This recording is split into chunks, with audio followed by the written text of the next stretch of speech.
Hola nuevamente amigos y amigas de Alianza. Hoy contamos con la presencia de María Baños. Hola María, Hola, ¿qué tal? bienvenida a nuestro espacio Un Café con Alianza. Bien, ella es una agente de transformación personal, ¿verdad? Real. Real. Ay, me he Casi, fallado. casi, casi que Es le que has hemos dado. estado charlando antes de la entrevista un poco porque nos contara. Y bueno, creo que es una cuestión que eres tú la que mejor puede definir exactamente cuál es ese proceso de transformación que trabajas, ¿no? También nos ha traído un libro que se llama ¿Quieres una historia diferente? Que nos contarás ahora un poquito también de qué va.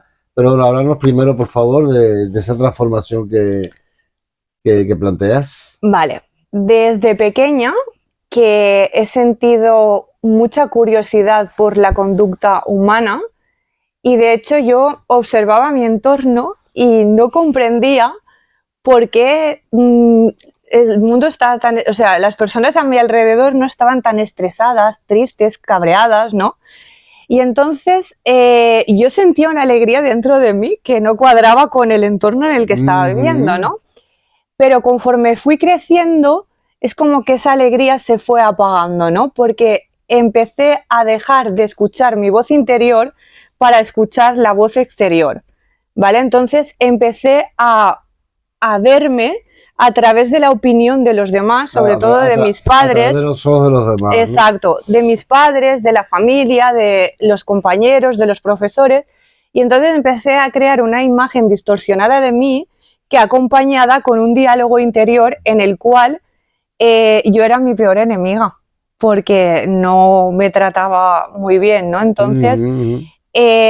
pasé por circunstancias Lo que de... llamamos el niño herido, ¿no? En Sí, definitiva, ¿no? exacto. Y yo estaba muy herida y pasé por circunstancias de extremo dolor, como crecer en un hogar disfuncional, luego intenté suicidarme con 13 años, Mm. pasé por bullying, violencia de género y entre muchas otras experiencias que si no Vaya que me... has tenido ahí un currículum vitae Sí, muy vita, ¿no? sí, sí, sí, Muy sí. vital. Por eso, al final hubo un punto de inflexión, ¿no? Donde... Bueno, pero todo eso está construido. En Exacto, definitiva, te has traído hasta exacto, aquí a hacer lo exacto. que haces, ¿no? Exacto, pero lo que me quiero referir es que yo era María contra el mundo y entonces yo responsabilizaba, bueno, en ese momento era culpaba Ujú.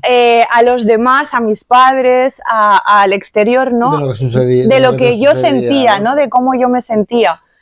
Y al final ya hubo un momento que dije, ostras, llevo ya tantos años culpando a los demás, voy a empezar a mirar hacia Y no ha adentro. obtenido nada, ¿no? Claro, o sea, el resultado ha sido similar, he cambiado de pareja, de trabajo, tal, he cambiado el escenario, pero y los personajes, pero el argumento sigue siendo El mismo. el mismo, ¿no? Porque tú Entonces, sigues planteando las cosas de la misma exacto, manera. porque yo me seguía contando la misma historia y me seguía tratando de forma similar, ¿no? Entonces, cuando yo ya empecé a mirar hacia adentro y a poder escuchar y observar mi diálogo, ¿no? Y ver de qué forma me estaba tratando, es cuando me di cuenta del papel que juega la autoestima, ¿no? Y de cómo tú te percibes, cómo tú te hablas, cómo tú te tratas, para a la hora de relacionarte con los demás y que tú consientes en función de cómo tú te estás Claro. relacionando contigo, ¿no?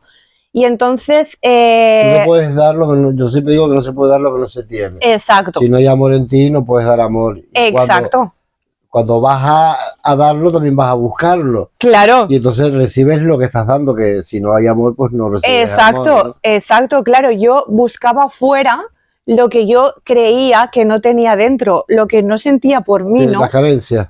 Exacto, entonces pues lo busqué a través de pasar por trastornos alimentarios, bullying, anorexia, ay, bullying, perdón, anorexia, bulimia, luego también sexo, abuso de sustancias como alcohol, drogas, sexo, y al final, claro, compras compulsivas, estaba ahí desesperada buscando, Buscando cómo llenar ese hueco, ¿no? claro, Me buscando imagino. fuera calmar ese sufrimiento, porque de hecho El cuando... sufrimiento interior. Ujú. Exacto. Cuando intenté suicidarme, yo no quería morir, ¿no? En mi cabeza no estaba morir, ¿no? Sino dejar de sufrir. Yo quería parar ese ruido mental y ese diálogo que tenía conmigo y dejar de sufrir, ¿no? Y entonces, al final, pues empecé a trabajar con psicólogos, con coaches y otras terapias, y de ahí encontré... Perdona que te interrumpa una pregunta. ¿Un intento de suicidio es un intento de suicidio o realmente cuando lo intentas es porque no quieres?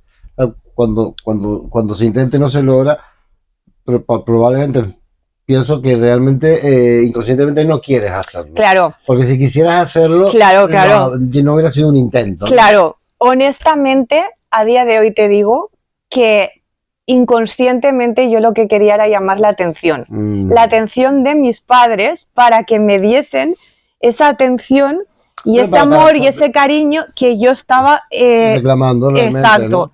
Y entonces también, como te digo, es una forma de dejar de sufrir, pero, o sea, era una mezcla de... Y de pedir ayuda, ¿no? Sí, de exacto. Manera, pues estás perdida, no sabes qué camino tomar y esperas que las personas, tus progenitores, que son tus figuras de autoridad, sean las que te orienten, ¿no? Claro, es pero que... al final del camino, yo, para que la gente vea que al final te ha terminado bien, porque si no, claro. Todo eso te ha llevado a darte cuenta de que ni eran tus padres quienes tenían que cambiar, ni ayudarte a cambiar. Claro. Entonces, ¿a qué punto de inflexión llegaste? Pues a darme cuenta que era yo, que soy yo la única y absoluta responsable de todo lo que he experimentado, porque al final soy yo la que he consentido ese trato relacional, ¿no? Pero por lo que yo comento, porque es que yo a mí misma me estaba tratando peor. Por ejemplo, cuando pasé por la violencia de género, los insultos, los golpes que recibí, yo a mí misma me los daba.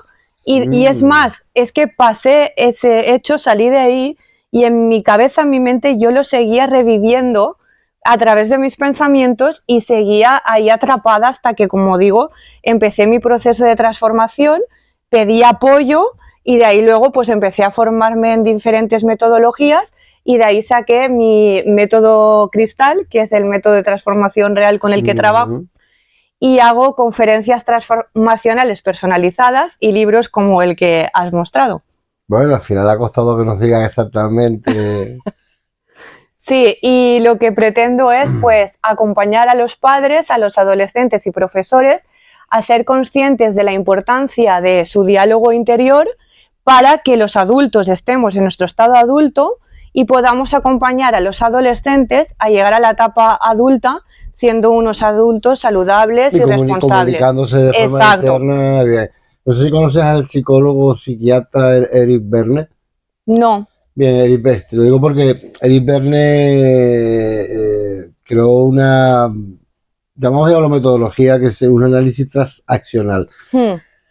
Es que nosotros Charo y yo nos hemos formado en análisis transaccional. Entonces, el análisis transaccional lo que realmente es decir cómo hago mis transacciones de comunicación, sobre todo, evidentemente, conmigo mismo y con los demás, ¿no? Porque establecemos, el hecho lo que establece es que hay tres estados del yo, el yo padre, el yo adulto y el yo niño, y que siempre están presentes. Claro. Y que dependiendo de cómo nos comuniquemos y permitamos que, digamos, haya una dominancia por parte del adulto, por parte del padre o por parte del niño, pues así nos va. Claro. Si tú permites que siempre sea el niño el que esté gobernando la comunicación con los demás, claro, ¿qué sucede? Que es un niño el que te está gobernando la vida. Claro. Y muchas veces ese niño herido, del que tú hacías referencia, ¿no? Sí, yo todo esto lo he visto por el triángulo de Kahneman, de víctima, salvador, perseguidor, que para mí son las figuras a lo que me estás comentando. Sí, porque al final, por lo que yo voy entendiendo ahí, hay una similitud con respecto a ese tipo de roles, ¿no? Exacto, y también lo que he estudiado es el transgeneracional, en el cual cuando estamos en el útero, de hecho, en el útero de tu abuela, tú ya estás ahí, porque un ovocito, que es tu madre... En el útero de tu abuela. Sí. En el útero de tu abuela ya la emocionalidad, los pensamientos, todo lo que tu abuela calla, tú estás ahí porque un ovocito ya es tu madre. Y a partir de los 3 meses o por ahí, ya todo queda impregnado, toda esa información queda impregnada ahí. Entonces se va traspasando de generación en generación. Exacto. De hecho, las mujeres... pasamos de las mujeres a los hijos el ADN mitocondrial, donde también está toda esta información que te comento, que se va despertando a lo largo de las etapas. Por ejemplo, cuando tú te conviertes en madre, se despiertan unas memorias y así, a lo largo de cada experiencia de tu vida, se van despertando lo que tu madre, tu abuela y hasta 5 o 7 generaciones atrás han vivido. Bueno, yo leí un estudio que lo hacían sobre gusanos, platemiltos, que no recuerdo qué era, y descubrieron que era no el ADN, sino el ARN, es decir, que es química, pero que en definitiva también sí, entonces los traumas que le generaban los científicos en el laboratorio a esos gusanos, los gusanos se los transmitían a sus generaciones, de manera que generaba un aprendizaje, ¿no? Desde el no hagas esto para que no sufras, ¿no? Claro. Entonces, todos esos traumas evidentemente venían. Bien, la pregunta es la siguiente: ¿cuál es tu metodología de trabajo? Es decir, yo estoy desde ahí viéndote, quiero contactar contigo. ¿Cuál es la manera de hacerlo, evidentemente, pero cuál es la dinámica que aplicas en ese sentido? Vale, pues tendríamos un café virtual en el cual pues yo te hago una serie de preguntas para conocer cuáles son tus necesidades, porque lo que yo pretendo en cada conferencia es poder apoyarte a que tú cubras esas necesidades y carencias que no están satisfechas. Entonces, cada persona tiene unas diferentes y entonces yo lo que adapto es la conferencia a las necesidades de cada persona o cada grupo. Un traje a medida, ¿no? Exacto. Exacto. Y las personas que quisieran contactar contigo, ¿por qué medios habituales son los que pueden conectar contigo? Vale, pues en Instagram soy @energía_arco_iris y luego el teléfono se puede... Sí, claro, ¿vale? Sí, pues lo pondremos de todas maneras, pero... 634 17 25 53. Y la página web, que yo la llamo Mi Hogar Virtual, está en proyecto. Ah, vale. Todavía no la podemos facilitar. Pues María, muchísimas gracias. Seguiríamos charlando sobre el tema porque es apasionante, pero estamos limitados a la tiranía del tiempo. Gracias por venir, gracias por compartir con nosotros. Igualmente, gracias por invitarme. Y a vosotros, amigos, gracias por estar ahí, gracias por seguirnos y os volvemos a esperar nuevamente en un Café con Alianza. Gracias.